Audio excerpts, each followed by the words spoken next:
looking for one now. I couldn't think from you. Testing. Hey, Paul. You get picked up, so.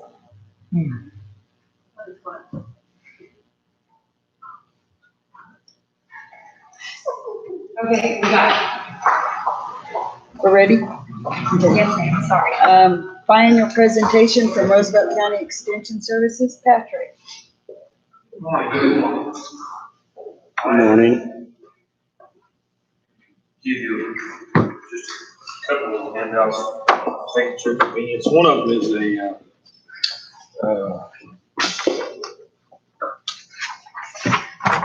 just a summary of our activities and a couple of just some other highlight items that we've had going on. But I thank you for the opportunity, and it occurred to me the other day when I asked Ms. Hamilton if I could get on the agenda that I hadn't had the opportunity to speak to you all in a while. I wanted to give you an update about what's been going on with us and give you a little rundown on how things have been in the world of extension.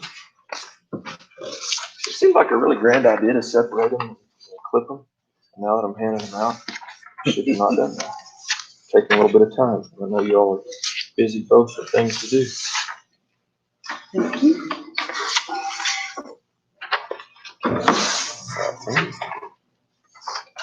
There you go.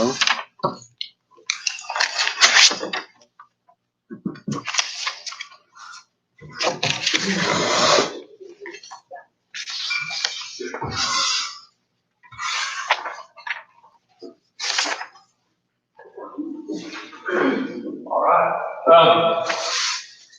Like I say, pre-COVID, we were rolling along doing everything we normally do. We had a couple big events occurred prior to that that were really well attended, both on the 4-H side and the ag side. And Carol was making her usual outstanding contacts within the community on nutrition education. So, like I said, we were rolling along doing what we do, and then the lockdown come about, and it's been a major adjustment for all of us, as been for you guys, as to how we continue to function and do business. But the big thing I wanted to stress for you all, and I'm not going to belabor all this, you can do it at your convenience, but it's forced us to think outside the box and do a little different in our approach to things. One of the things that I guess I did want to highlight, I'm not a big social media person, I'm not a big technology person. I don't know a lot about it. It's never been something that intrigued me, so I haven't done a lot to learn about it. But in being forced to utilize this technology, and really just trying to make sure folks are aware of programming that's going on, or training that's available, or as information becomes along, we hear about it and pass along. We've been using Facebook as a means to outreach to folks. And unbeknownst to me, if you go in behind Facebook and you actually look at the metrics in there, you can count numbers and look at who's seen stuff. You can, look at a lot of statistics. And the one that really got me was since March, we've reached almost 18,000 people with the information that we have put out through Facebook, with people accessing posters, educational opportunities, and things like that, which is a real eye-opener for me. I've never embraced it wholeheartedly as a tool, and I did not realize how far-reaching that can be in utilizing that to reach folks in the community. The other big one I wanted to get, and we just finished it up, we had a drought management series that we hosted with New Mexico State. We had 225 folks from across the state that participated in 3 of those educational events. And all of that information is archived there on their website at nmb.msu if you would want to go back and look at any of that stuff. But like I said, we're still doing our best. We're making house calls to visit folks, to check on things. We're answering questions and doing what we can do to make sure we're still being an asset to folks and solving problems when we can. And I would stand for any questions. I'm good. Goodness. I'm good, thank you. Okay, thank you guys very much. Thank I do want to tell you, we appreciate everything you do, Patrick. Well, I appreciate you guys, like I said, if there's anything we can be assistance with, don't hesitate to give us a holler. Happy to reach out. Yes, sir. Thank you, Patrick. Elected officials and department heads, treasurer's office, Amber. Yes, Madam Vice Chair, Commissioners. So, Ms. Sanchez is unable to be with us today, but included in your packet was her May report,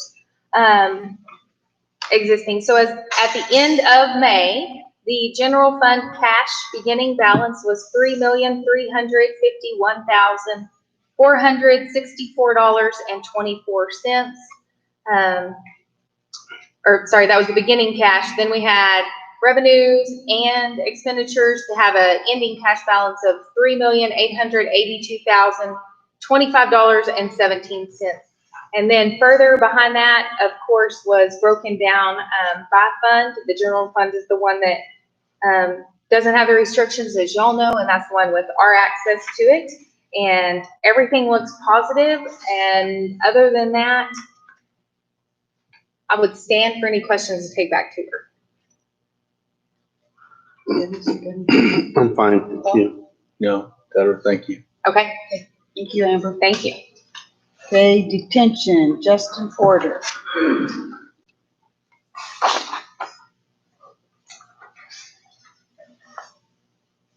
Morning, Madam Chair and Commissioners. I'm going to give you 3 reports this morning. I'm going to cover last month's report, the annual report, and then I got to give you also my restricted housing report. I'll start with last month's facility count today. Hey, Justin, you're so far away. It's too hard to hear you. Just, yeah, I'm like, you're not spitting on anyone close enough, so you're good. They won't hear you on audio otherwise. Thank you. All right, so our facility count right now is 55. We have 4 females and 51 males. We're currently housing 10 out-of-county detainees.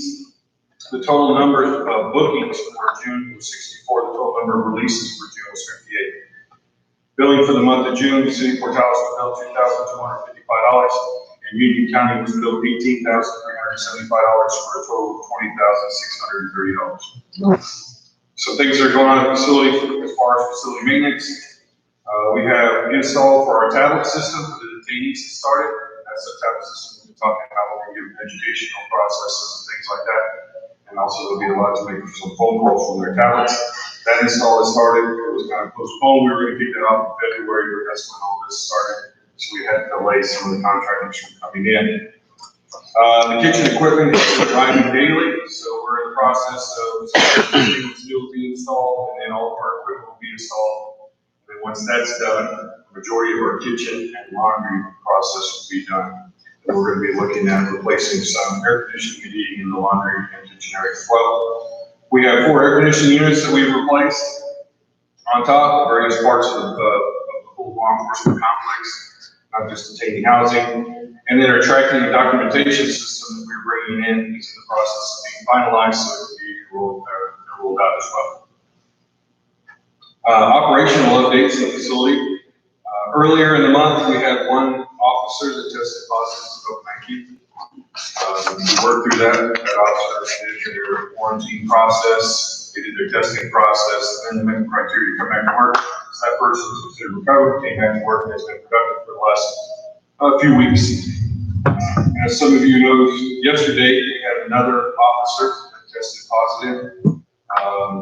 A little bit of delay in the results coming back to us, but we took the same process. That officer's out in quarantine right now, and we're monitoring. Now, this last one we were dealing with was probably asymptomatic, wasn't exhibiting any signs. We checked the temperatures, asking if they're feeling okay when they come to work. It was feeling fine, but like I said, some of these people are testing positive that are asymptomatic. He's out right now, and then again, we'll follow our protocols to see when that person is eligible to come back to work. In the meantime, we tested the staff yesterday, and we're scheduling with Department of Health to come in and do testing on all of our detainees again. They're going to be meeting with us on Monday to do their assistance to help with the testing. The cleaning processes are going to gonna be the same. We start cleaning the whole building from top to bottom, clean all the day rooms, all the surfaces, we start changing out clothing to make sure that everybody has suitable masks, if anybody needs masks exchanged or replaced, and we do those things. So we're doing everything we can to make sure that the environment stays safe and it's clean. The first time we had this incident, we didn't have anybody else test positive, whether it was officers or detainees. So we're being hopeful that with the same process that we used last time, we're gonna have the same result, that we won't have anybody else come up positive. We do have 2 officers that are currently going through the academy training process. Hopefully they will be ready to go here in about a month. And I'll stand for any questions on the monthly report. How long is it taking for y'all to get those COVID test results back? Too long? From the beginning of this, it has taken between 6 to 11 days. Wow. And that is with a process of, we were advised to do certain things with our information sheets that would expedite the process because of the situation we're in. And we did those things and sent them in. And there has been a series of hiccups identified by the state and by the Department of Health that have delayed several of them, even back to our first positive. And we had to respond to how those results are happening. So this last one, we had an officer that tested on the 16th, and we got the results on the 20th. So what lab do you have to send the test to? Right now, we're sending everything to the state labs. Through the There's Department of Health. things that have been identified in the process where they think that it can be more efficient, but they've also had to change some things because there have been a number of test kits that have been identified as not being able to be found. Specifically, they lost 30 test kits of ours, primarily in detainees, in the first round of testing when we were working through the first officer that resulted. Real quick, is that the only option we have? I know when I got tested, they literally had my results in minutes, like literally, like I'm talking 10 or less minutes. There is Swab, rapid 10 minutes testing out there. later, I was negative. There is rapid testing out there, but right now we're being informed by the agencies that can do that in the area that they're limited on the supplies. And so they're really trying to save rapid testing for those people that are symptomatic. And they've been advised that the rapid testing does not work, like at our local hospital, for the administrator. It doesn't work if you aren't symptomatic. Like, that's the protocol they put into place. If you're gonna be tested, you have to be symptomatic. There has to be criteria met to utilize that. And they have worked with us when we had a symptomatic detainee to try to do the rapid testing. Now, in that incident, we weren't able to collect a sample. They did not cooperate, so then you have to deal with the quarantine and everything on the inside to wait out. Well, I just know that, like, when I had a family member that was having a procedure done in Lubbock, they gave them a test, and within 10 minutes, they got the results back. They weren't symptomatic, but they want to know they don't have COVID before they took them into the facility. And you would think that our detention centers and things like that should be able to get quicker results than 15 days. I agree, ma'am. And there are a couple of places in particular in Texas that are doing and claiming to doing the testing and turning around getting results in about 15 minutes or so. So yes, we are aware of that, but as far as us being able to send our tests or obviously take our detainees over there, it's really not it. So what we're being told is that there's a lack of resources to do some of it here at the volume we would need. So, and then because of that, they had to make the changes and say we're going to test symptomatic. So we're trying to play within the walls and the parameters we've been given right now. Right. I will say the Department of Health and them have been very helpful when it came time when I requested the kids to test. Initially, when we had our first positive, we tested like 117 people. That was detainees, our officers, the Sheriff's Department participated in the testing because we let them know that they may have had contact with that person. So we really reached out as far as we could, and they were able to provide those kits pretty quickly, and that was helpful. And then subsequent testing, because the process requires that the 0-day, 7-day, and 14-day that they want you to test. So we had 2 other cycles of testing that we did. They would help, provide all those kits too in time to time. The problem we have on the back end of that is just getting those results back in a timely manner. And we had that conversation again the last couple of days, and then I got some more information from them where they think that if we can make a change to the process, maybe it'll make it a little bit more efficient. We've also heard that they've made changes to the shipping process where it gets shipped out from here to the state, which may increase its efficiency as well. So again, with this testing, we're going to try these changes and see what we can do, but we have been talking with people at the state and expressing our concerns and trying to work through this and figure it out, because apparently this is a process that's pretty specific to our area right now, that they haven't really been struggling with some of this. So we're trying to figure out why that is, if it is a postal or a delivery service, if it's everybody's taking 2 days on their end or whatnot. So we're trying to iron that process out. So we have some more ideas we're going to do. This will be about our 4th or 5th change on, because we've had officers now that have 6th time testing since May. So it's not that we're not testing, it's that we're trying to bring the commission on getting the information back, especially when we have a circumstance like this. That officer was back at work after testing for 5 working days before we were notified that he was positive. So. I'm sorry, I missed what you said.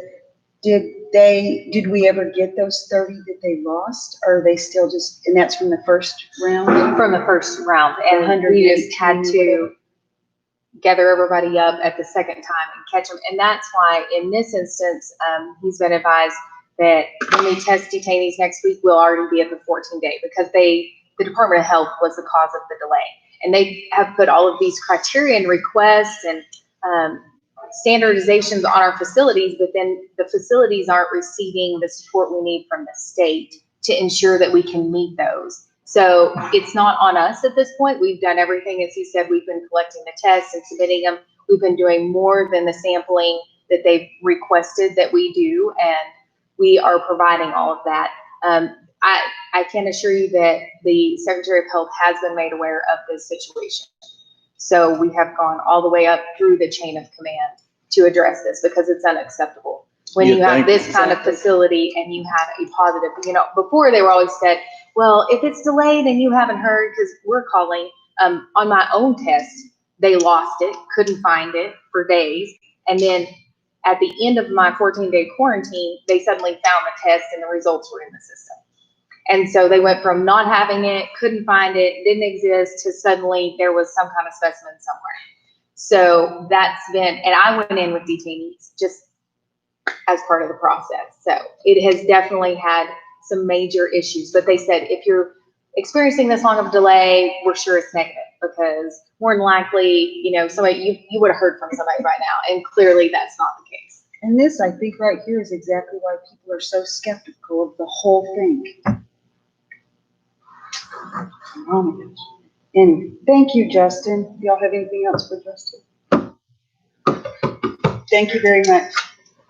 So now I'll fill you guys in on the annual report for the last fiscal year. And I'll do some explaining, tell you why some of these numbers have changed. The total number of bookings for last fiscal year was 963. That's down about 200 detainees. Again, there was a slowdown in the number of arrests, increase in citations on the law enforcement. So we didn't see as many arrests, more people were criminal cited to try and work with this COVID stuff. So if you figure from March till about now, the number of bookings per month went from about 105 to around 60. So we're seeing a decrease in the number of arrests and increase in citations right now to help out with the population in the facility. The total number of releases was 977. And then I kind of put a note in here, there's the number of days that we housed for other counties was 2,527. So you can do the service providing some of the other counties. The top 4 agencies that we billed for last year was the city of Portales, $32,527.50. Colfax County at $20,100. Union County was our biggest pool of $105,975. And Quay County at $62,340. For a total of $220,942.50. So So those were the biggest people that we assisted that we billed. We transported 49 detainees to the Department of Corrections, 43 males, 6 females. And when I say we, I mean, obviously that's us working with the Sheriff's Department, but it's a facility as a county. We transported 49. The average cost of detainee housing, the previous fiscal year was $102 per day. We're now at $120 per day. Seems alarming, but when we talk about 6,000 days of housing not being there because the population is down, our average daily population last fiscal year was 75, this year is 65. So we're seeing about 10 less people in the facility as a part of it has to do with the COVID. And so we're seeing that the numbers in the budget didn't change, but the number of days the detainee spends, the number of detainees went down. So that increases that number. The average length of stay is 23 days, 14 days for misdemeanors, and 35 days for misdemeanors. Again, I believe that those numbers are skewed a little bit because the last 4 months we've been dealing with issues where there wasn't a whole lot of court movement. So those are going to skew those numbers a little bit. So I will see if they will get a little bit more closer to normal. I think as this process gets back to be normal, courts are back to operating much more regularly, doing more of the functions that they were allowed to do now. So I think we're going to see those numbers make a change here in the near future as well. And I will stand for questions on the annual. Y'all have anything? We're good. I don't have any questions. My last one is I have to give you guys the restricted housing report for the last 3 months. I'm happy to say that we have nobody on the restricted housing report for the last 3 months. We've been working even with all these medical conditions and concerns. We've been working to make sure that the detainees are still all getting their privileges and don't fall into restricted housing. So it's a process. The detainees are working well with the staff are working well to make sure that everything's happening. So I'm very happy to report that we have 0.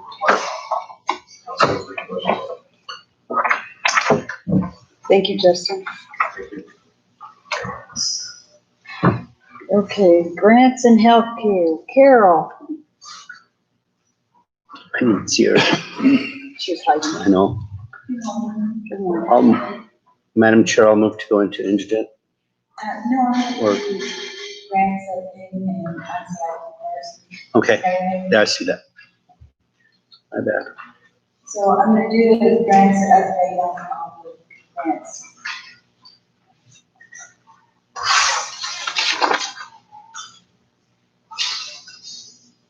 So, LGRF 2020, I'm in the process of closing CAP and co-op.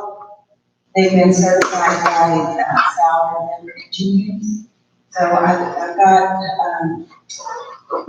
CAP closed, and I'm working on co-op now, and, Ricky is still working on school bus. On the Homeland Security reimbursement, we finally got it reimbursed $375,000 in May. And, it's officially closed, and that was for the lights storm. In 17.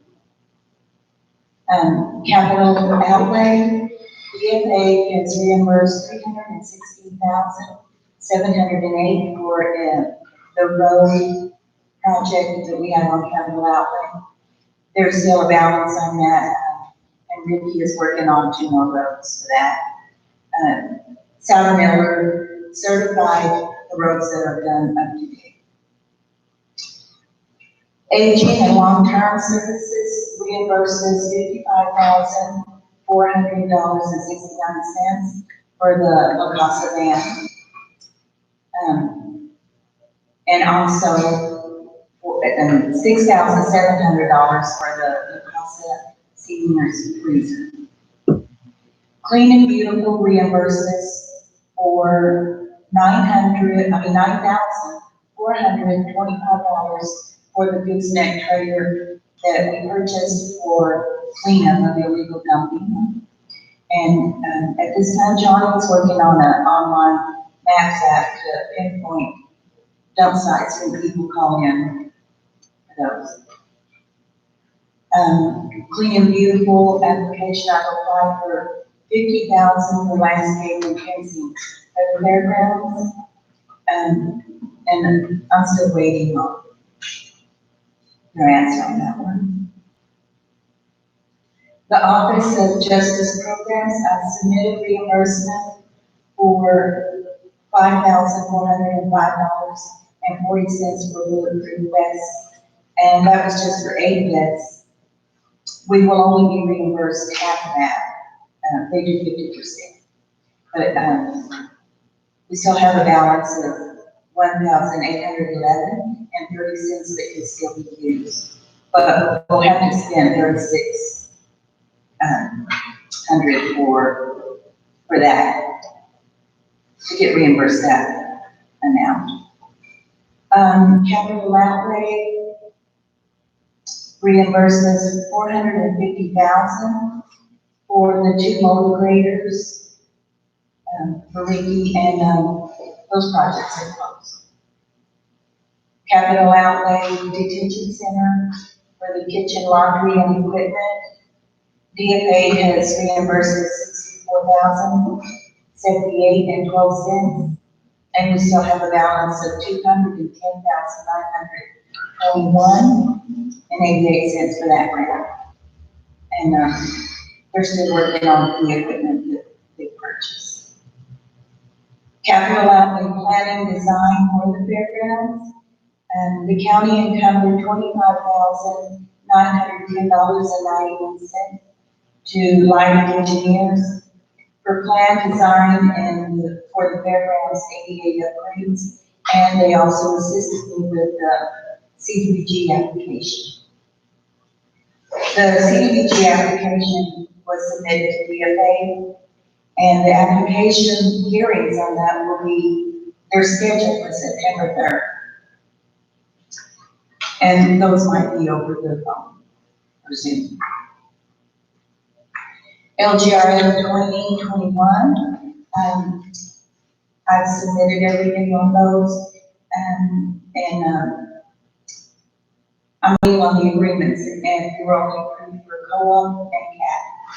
No school bus this year. Capital outlay questionnaires were submitted, and we're waiting for agreements for the HVAC systems for $60,000, and that's for the enterprise building in the courthouse.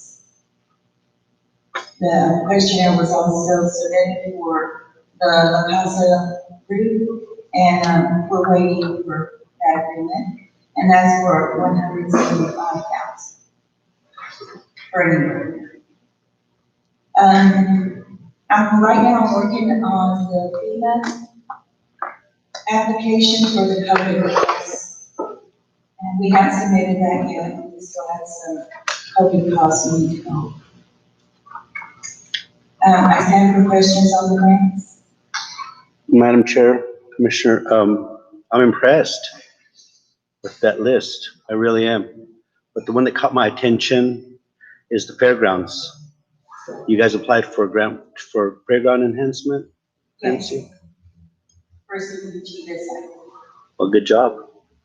No, I'm just impressed. Thank you to Amber and the rest of the staff as well. And now I'm going to ICIP. And that's infrastructure capital improvement plan. I sent out emails to all the departments for projects that they may want to include in the plan. There will be a track for projects online on the county website. What a blessing. The project track will be available to the public. If anybody has any ideas, or if you want a card or something. I will have a draft plan ready for commission meeting August 11th. The final draft will be for commission meeting September 1st, as ICIP plan, documents, resolution, are due September 18th. The projects should be over $50,000. And we must have a well thought out annual operating and maintenance budget and the longevity of the project. The project can be bid the project in phase and how when funding becomes available, the project should be on the ICIP, as most funding agencies use ICIP for their government projects. The governor's office uses ICIP application with various projects for working. Projects need to be prioritized as the top five will have a greater consideration to be funded, but that doesn't mean a lower priority one. I have a question. You good?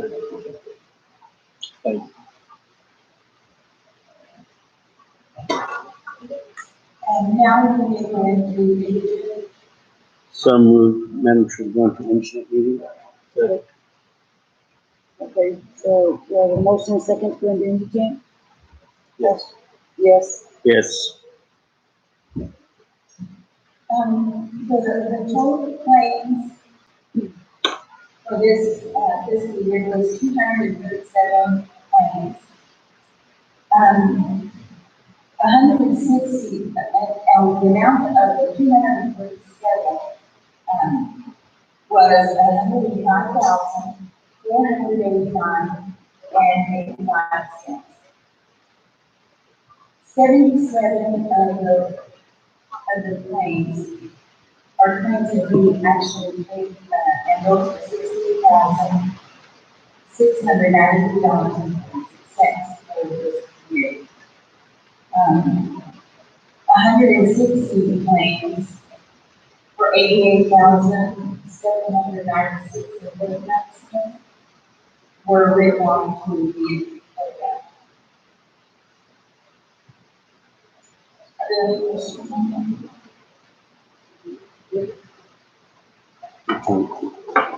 The claims have also gone down after that. Most people find out a lot of work and the office of the school.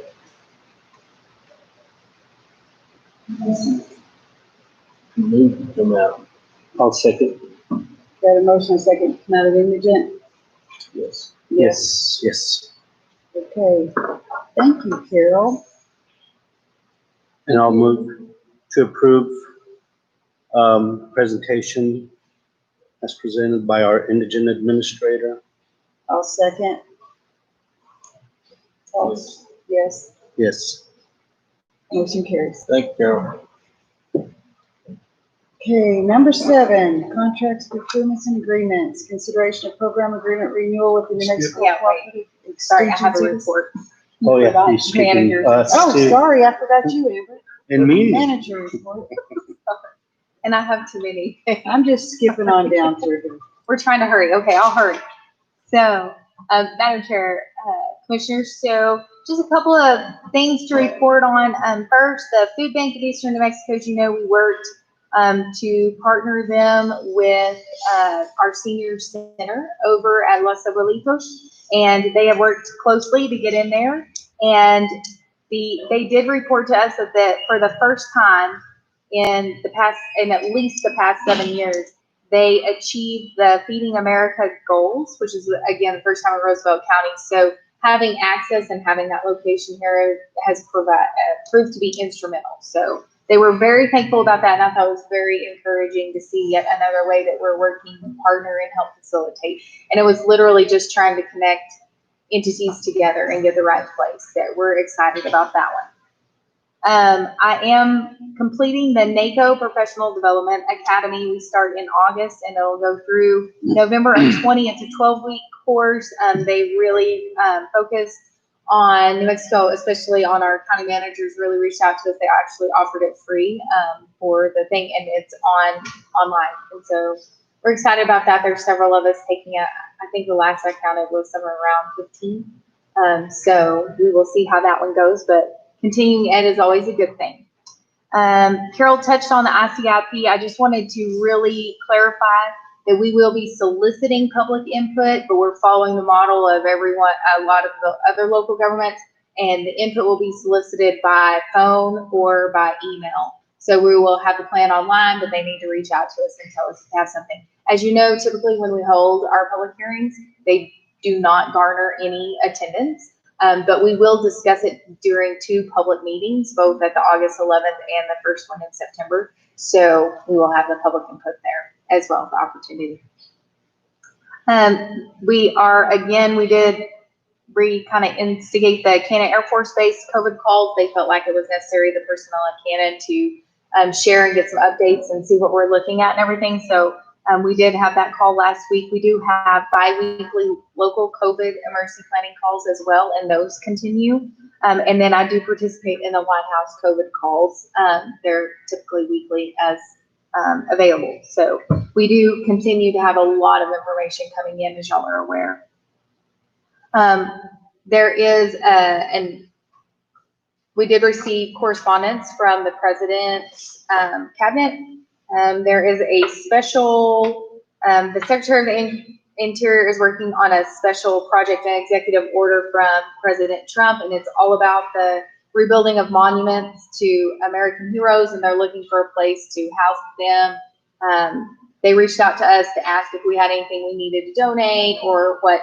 And I know I had spoken with Representative Phelps because we were both interested in, because of our county's rich history with President Roosevelt and the naming and such. We would love to see if some of these places that have chose to remove those type of things. I think it would be very well received in our area. So definitely wanted to offer that if they wanted to donate those and have a different location, that Roosevelt County, New Mexico would be very interested in displaying some of our American heroes. But this executive order talks about that, and just was reaching out to us to see if we had anything or if we had a place to do that or if we had anything to donate or anything along those lines. But instead, we very much would rather house someone that wanted to get rid of him. So we will be focusing on President Roosevelt and see if we can find anything. And I will keep you posted on that one. There was also a letter that was supplied to us by Martin Heinrich's office. They have sent correspondence to the governor asking her to reconsider her extreme limitations within the tourism department, because as we all know, right behind oil and gas is tourism, and it is significantly impacted our state. They're estimating, I think he said an estimate of 37.5 million visitors, spent nearly 7.1 billion in the state in 2018. And now with the 14-day quarantine upon arrival, we just aren't seeing the tourism. So he did ask that be reconsidered. And so I wanted to bring that to your attention as well. As far as the census update, Roosevelt County is still behind. The state response right now is 52.7. Roosevelt is sitting at 48.8. Causey percentage is 34.9. Dora is 52.4. Elida is 52.9. Floyd is 38.3, and Portales is 49.9. What we're finding at this point is that people are consciously making the decision not to complete the census. It's not for a lack of knowledge. We've had radio PSAs, we've had it in the newspaper, we've put flyers out, we had stickers on lunch bags that went out through the meal programs. You see we're sporting our census shirts that we wear every Friday. So there is a variety of public service and public announcements that have been out there, but there is a lack of, we're finding a lack of education information for them to truly understand what this means. Some people may blow off that it's $3,750 approximately for every person for each year. So they may say, well, I don't use government programs. Why does that matter for me?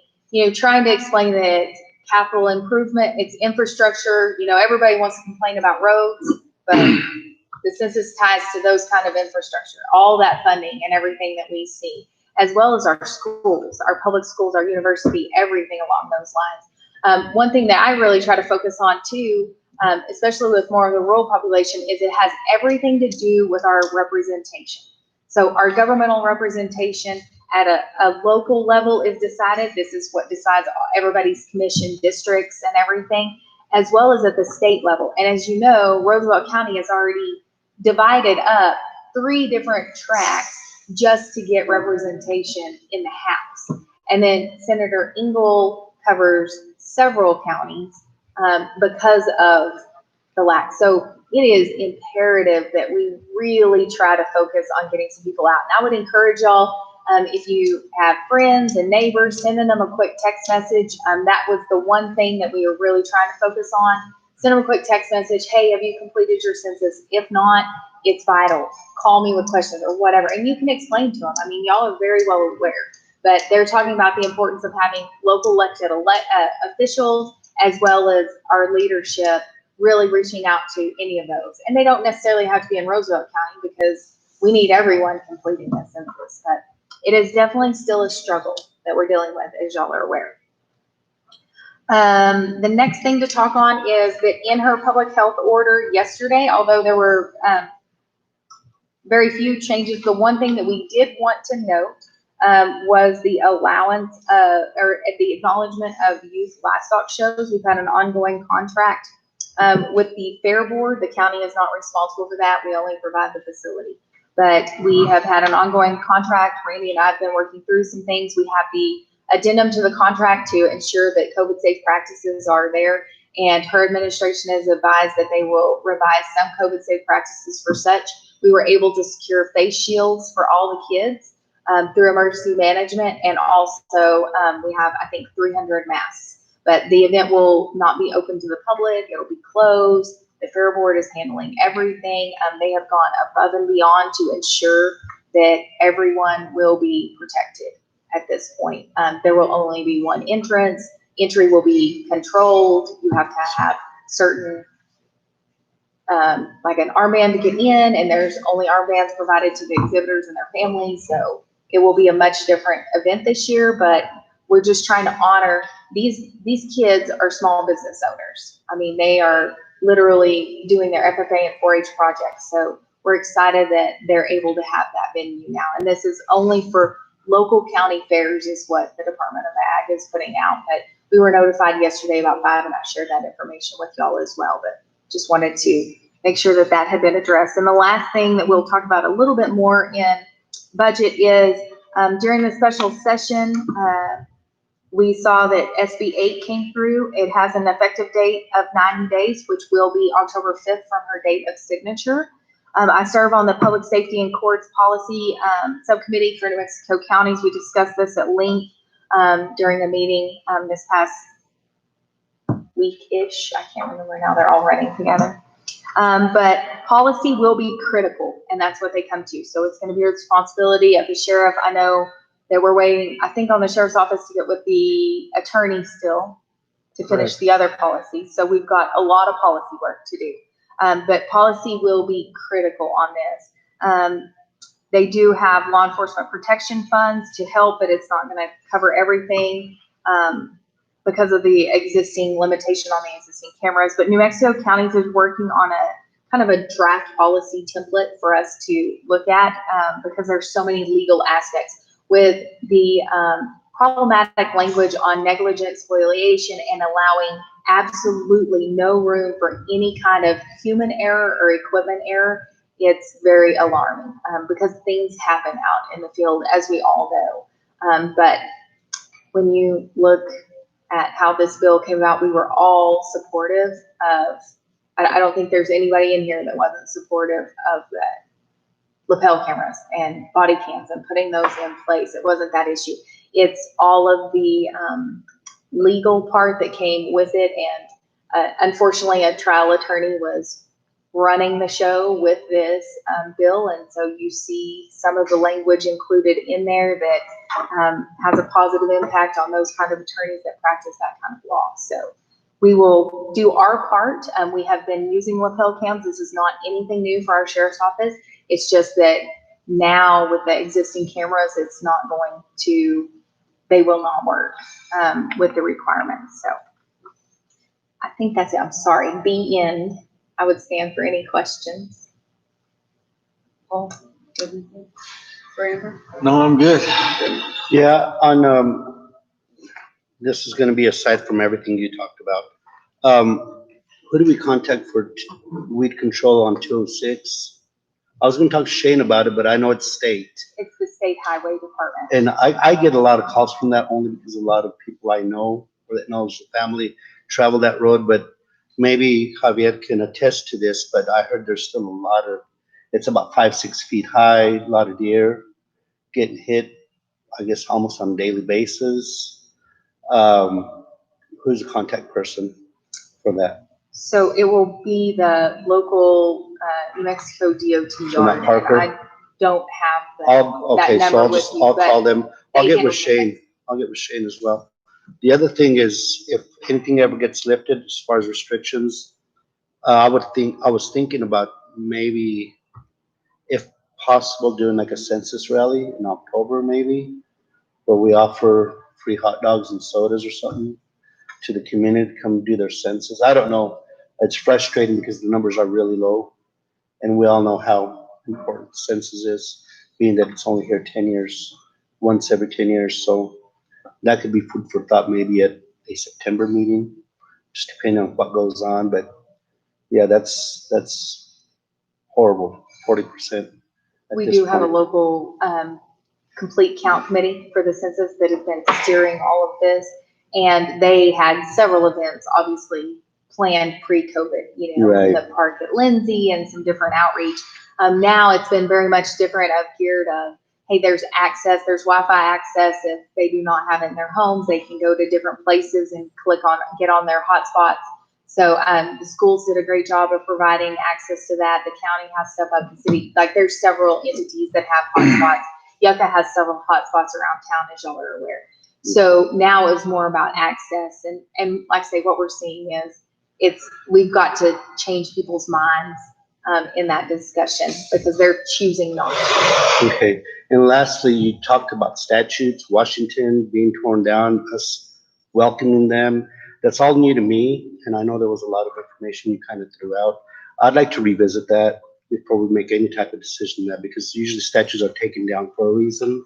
It's usually promoting hatred and et cetera. So I would love for that to be a topic of conversation at a future date.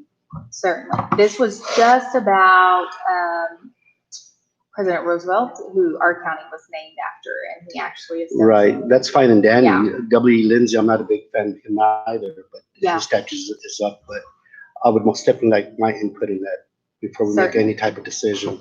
Because it just appeared to me that you were pretty gung-ho about just saying bring in statute to Roosevelt County, we'll accept him. Oh, I no, won't. they want us to donate. So they were asking if we had anything we needed to donate to start with. But when I spoke with Representative Phelps, we were both talking about how we would love to look at having a county, like. Maybe you can a donate that statute Lindsay just for us. statute then, W.E. Lindsay. I'd be willing to donate that.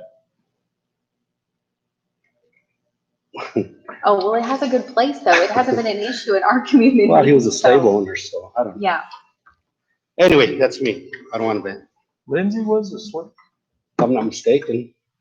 and he was at the turn of the century, like in the. I don't know. I don't mean, believe, I don't think that's. we true. could do our research on it.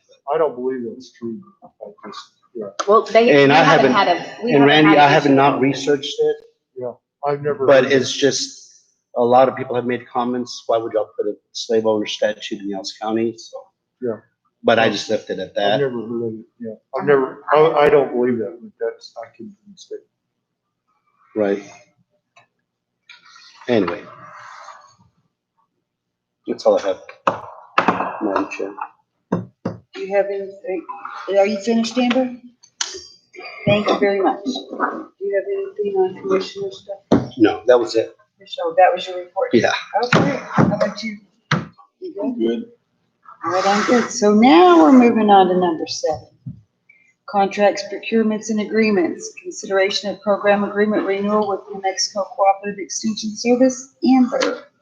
Yes, so this is the ongoing agreement that we have with the Extension Services. It was included in your packet.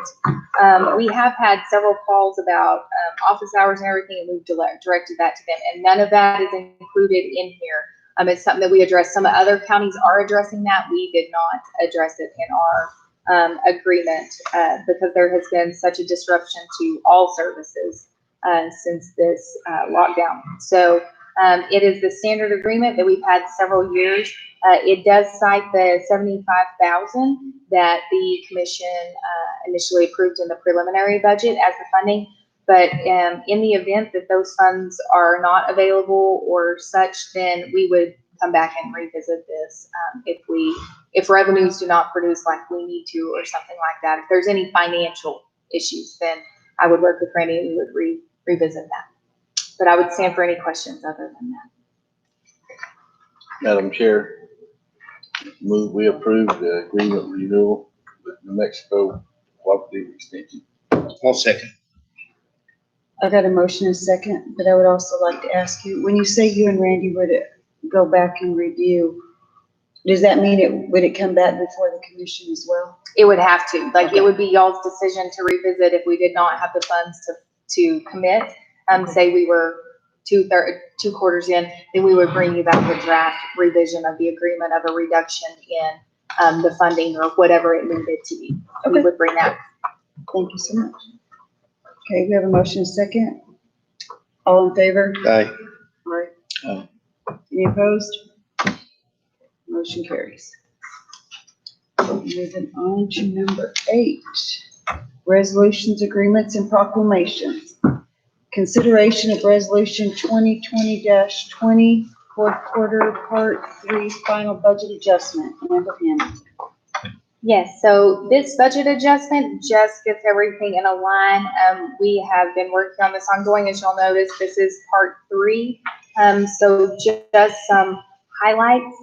You can see some of them were for $1, literally just getting everything to it. We have to clean up EMS and state fire. Those are our areas of concern. So we just made sure that those funds were tight, because sometimes they will have a budget initially for supplies, but then they will need additional funding in fuel or something. So it is literally just getting every line item to balance with where the state is wanting and where the money was expended. And then we also had another increase in our distribution allowance for the hospital gross receipts tax. And again, we're just a collector for that, but that was the other major one. Other than that, I would stand for any questions.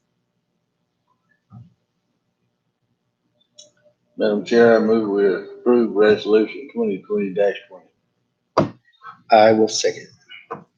Got a motion and a second. All in favor? Yes. Yes. Yes. 3 yeses. Motion carries. Thank you. Consideration of resolution 2020-21, fiscal year fourth quarter final report. Ms. Hamilton. Yes, and I know y'all really love to hear from Lily on these. However, she is out of the office on a much needed and deserved vacation a couple of days, hopefully far, far away in the mountains. So sorry you have to put up with me. But on the fourth quarter report, we were very pleased with our numbers. When the first thing that I always look at, and I analyze these every month, but when we look at expenditures of the budget and revenues, specifically for revenues, we are at a 121.5% collected, meaning that we were conservative enough in our budget and we collected more than we had anticipated, which we did have. Obviously, the construction involved in the wind farm has been a huge benefit, unexpected and one-time type stuff.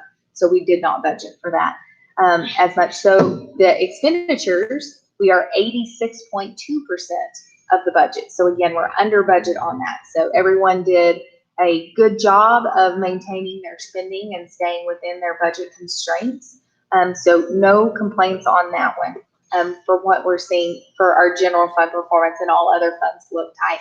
As far as other highlights for the fourth quarter report, you will notice the adjusted cash balances with the investments and everything highlighted. The adjusted cash balance for June 30 is $6,048,502. And also with road, the adjusted cash balance at the end, the adjusted balance, let me rephrase that, is $844,928. And those are the two funds that y'all are most closely intertwined with as far as all the daily operations. But overall, everything looks great. Every fund is where it should be. And the total adjusted balance for the county rolling into fiscal year 21 is $9,686,553.87. She's very exact. So I would stand for any questions.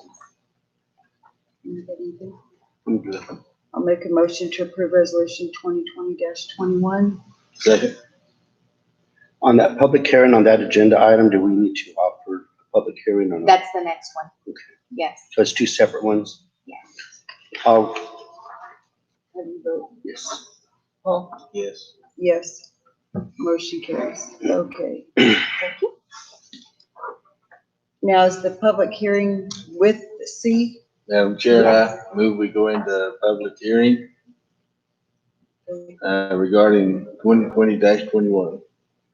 If it's 2020-21 and regarding to C, that would be 20-2022. Just for clarification purposes, I'm just a little confused. So It's the under resolution, subheading. the 11. resolution number is 2020-22, but the 2021-2022 is the same. Okay, That, that's fine.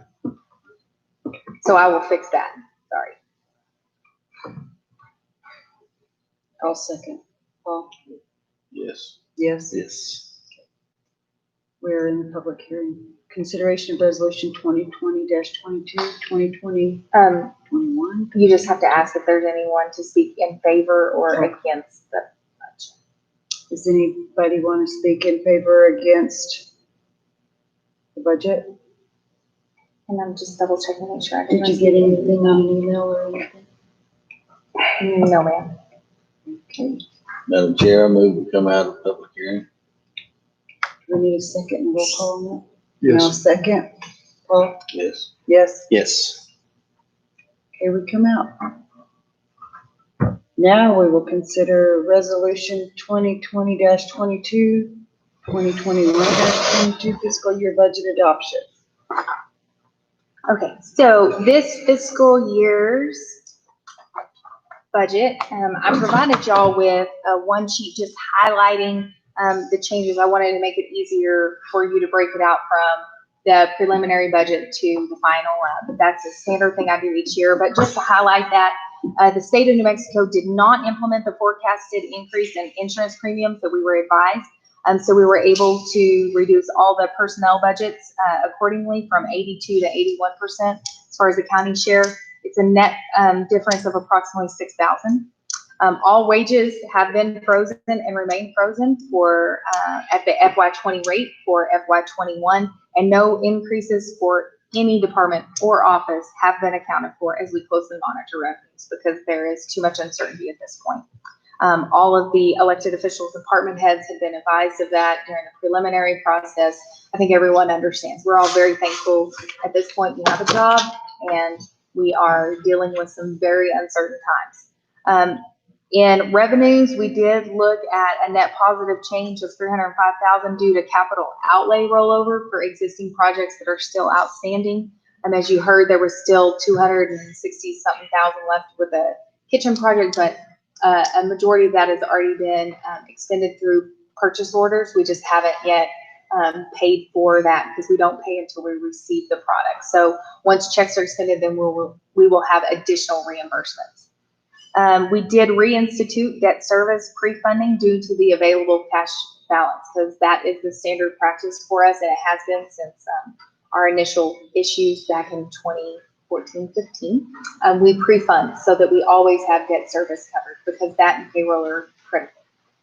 And the indigent fund, we did increase the safety net care pool mandated distribution and contribution due to the increased GRT that we saw collected. So it is roughly doubled from fiscal year 20 to 21 because we did see approximately double the GRT performance in that area during those same time periods.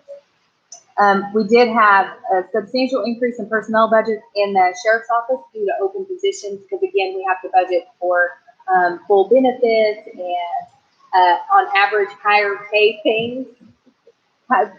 Pay rates depending on the qualifications that they bring in. In detention, we did have to increase overtime due to performance. We had it set at 75, but we have actually seen more arrests. And when our numbers during the first initial like March, April, May, we stayed 30s and 40s. We felt much more comfortable, but now the facility is back up, often hitting 60, and we're just seeing more arrests. As Justin kind of spoke up, they're starting to see more of that, especially with the police department. So we have adjusted for that, and some of the building road, we increased 133,000 in road maintenance. There is no revenue to tie to that because we've already received the reimbursement. So there was some work done on South Roosevelt Road U, and we submitted a claim with a lot of Randy's help to Kelly Cable, and it was a fine. But we were able to secure that reimbursement for us to be able to go make that repair. And then also we worked very closely with Sagamore and Jalno to make repairs to do and settlement. So those will all happen during this fiscal year. In misdemeanor compliance, this has definitely been a labor of love of recent as we are bringing it all in-house. I'm working very closely with Judge Mitchell on how this program is going to be structured and everything. We do have the position posted. We have more than 5 applicants at this point, so very excited. We'll be interviewing within the next couple of weeks to get that position filled. Lee County, Curry County both have really good programs, and we've been in contact with them. And Lee County has actually offered to just allow us to come down and look and watch everything with them, just spend a day down there. So we're really encouraged about that. There are some opportunities for grant funding and state distributions through this program now that it will be housed within the county. So not only will we have the fee collection, but we really want to explore the grants as well and any kind of additional allocation because the goal is this is not a classified protected position. This is grant and at will. So as long as we have funding, we have this position. We do not want to be supplementing this with general fund dollars at this moment. So all of that is still being built. It is a very rough budget because I asked the prior person that was in that to provide budgetary information, and I got a list of some office items, but no dollars because they just didn't know how to account how much any of that would cost. So it's a guesstimate. More than likely, y'all will have a budget adjustment, but we're working on it. And then the last thing was just Brown's item for magistrate court to help with the offset. So just some highlights. General fund, approximately 71% of your general fund is contributed to payroll and benefits. So it's all personnel. And when we look at those numbers, some sounded kind of drippy. It's making me nervous. As long as it's outside, we're good. When we look at those numbers, so the total amount for projected general fund revenues in fiscal year 21, it's $7,699,072, and the total projected expenditures is $7,250,186. That also includes 1.3 million in transfers, and we had a beginning cash balance of just over 2.4 million. So we did see an increase. We had projected a beginning cash balance of 2 million, and we are at 2.4. So that is further. That's where we brought in our debt service allocations of about 300,000 to make that move. We did see expected expenditures have decreased approximately 25% in our budget because we don't have a lot of the big capital projects yet in the budget that we have. We're waiting on those contracts. And then also, as you know, the commission was much more conservative in what we're looking. We currently have 88 positions funded, and that's what is in the budget. We also have projected revenues down a minimum of 15%. That includes property taxes and the collection of property taxes being decreased. Last year, we budgeted at 95, which was conservative. Lael and I both felt more comfortable at 96, 97, and they did come in higher than what we budgeted. But this year, we are budgeting at 90% collection because we know more people are struggling. We are very concerned about the significant amount of construction projects that we know are ongoing. And right now, all of the spike and the increase that I'm tracking monthly in GRT is related to utilities and construction. So when those construction projects wrap up in this fiscal year, specifically with the wind farm, we know that there will be a significant change. We have seen retail stay relatively steady across that. We've been monitoring it closely, as well as food. We found that a lot of local, I guess, support for our restaurants, thankfully, during this. And so people are engaging in dine out, carry out services and everything. So that has been positive. But we are very concerned because ENMU has made the announcement that they're going online. I'm sure you've seen that, which means, several thousand less students. So that several thousand less students spending money at Walmart and all of our restaurants and farmers and not buying groceries, and housing is extremely limited from what they receive. So I'm sure there will be very few international students that we'll be looking at. This also has a trickle down effect in terms of housing market. So as you know, there's so many people that have rentals, and that is in turn going to impact potentially our property taxes, because we know that it's going to impact all of these different industries throughout. And that's just one of them. There's so many more, with tourism being significantly limited. Our hotels are seeing the drop. They will experience that as well when we don't have construction in progress. So we're watching it very closely. I also want to talk about the summary here on the budget recap, as y'all saw in your project or in your packet. It does reflect your investments of the $3.8 million that's in your reserve account that y'all have tucked away, but it does not reflect the $1.5 million deposit in the summary. And LGDMS cannot explain why, because it's a local reserve. It's reflected in your details, but it's just not reflected in that recap page. So please know that that is also one. So your investments are the 3.8 plus the 1.5 that you have set aside specifically for capital. Let's see. I think I've highlighted just about everything except the one discussion point that we need to have, because y'all have not been briefed on it. And I asked Lieutenant Sanchez to also be here so he could speak on it, was the camera situation. So I talked about it a little bit in my meeting, but Lieutenant Sanchez has done all of the work with the vendors and getting the information. And it is one of those things that we're asking y'all to consider how you want to move forward. But Lieutenant, do you want to speak a little bit about what you're looking at and the capability and the support, everything, and then we can talk dollars? I'll talk dollars first, I guess. No, so what we're looking at, the body cams that we have now, they're fairly cheap body cameras, and they don't have the capabilities that some of these really nice cameras have that we're going to need to compile some of. The cameras that we have now, they're great for recording events, but the problem lies is there's no way to categorize our videos, so it's easy to search for certain events, and there's no redaction. So somebody's on scene and they're looking your personal information, they run your driver's license, they get paid versus streaming. That information is obviously on file and captured on video and audio, so we're getting different requests for having to install and stuff. People's personal information can be out there without us being able to track that information.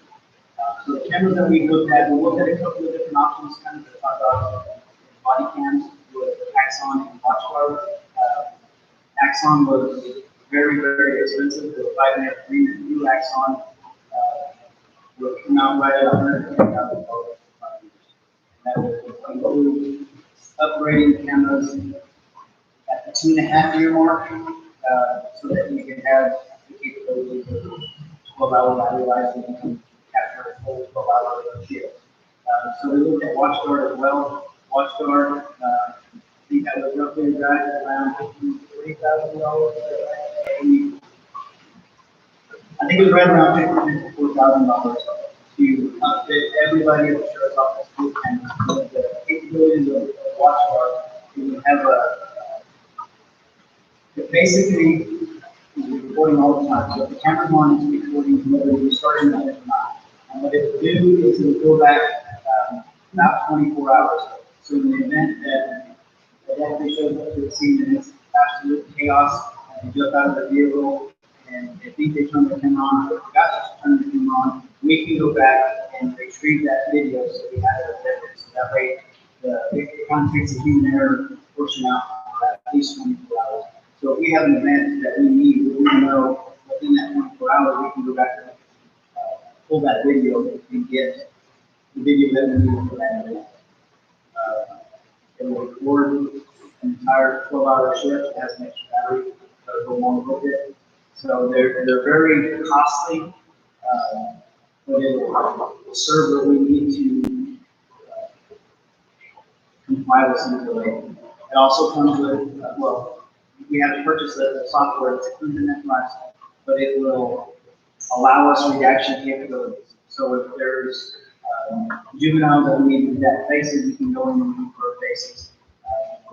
Definitely for running personal information, you can go out and actually silence the audio within that time frame, so you're not releasing personal information audio. And you can also, if they have a driver's license, have it in front of them, and the camera captures that driver's license with all the information on it. You can actually go through and blur out the image of the driver's license as well as some of that personal information.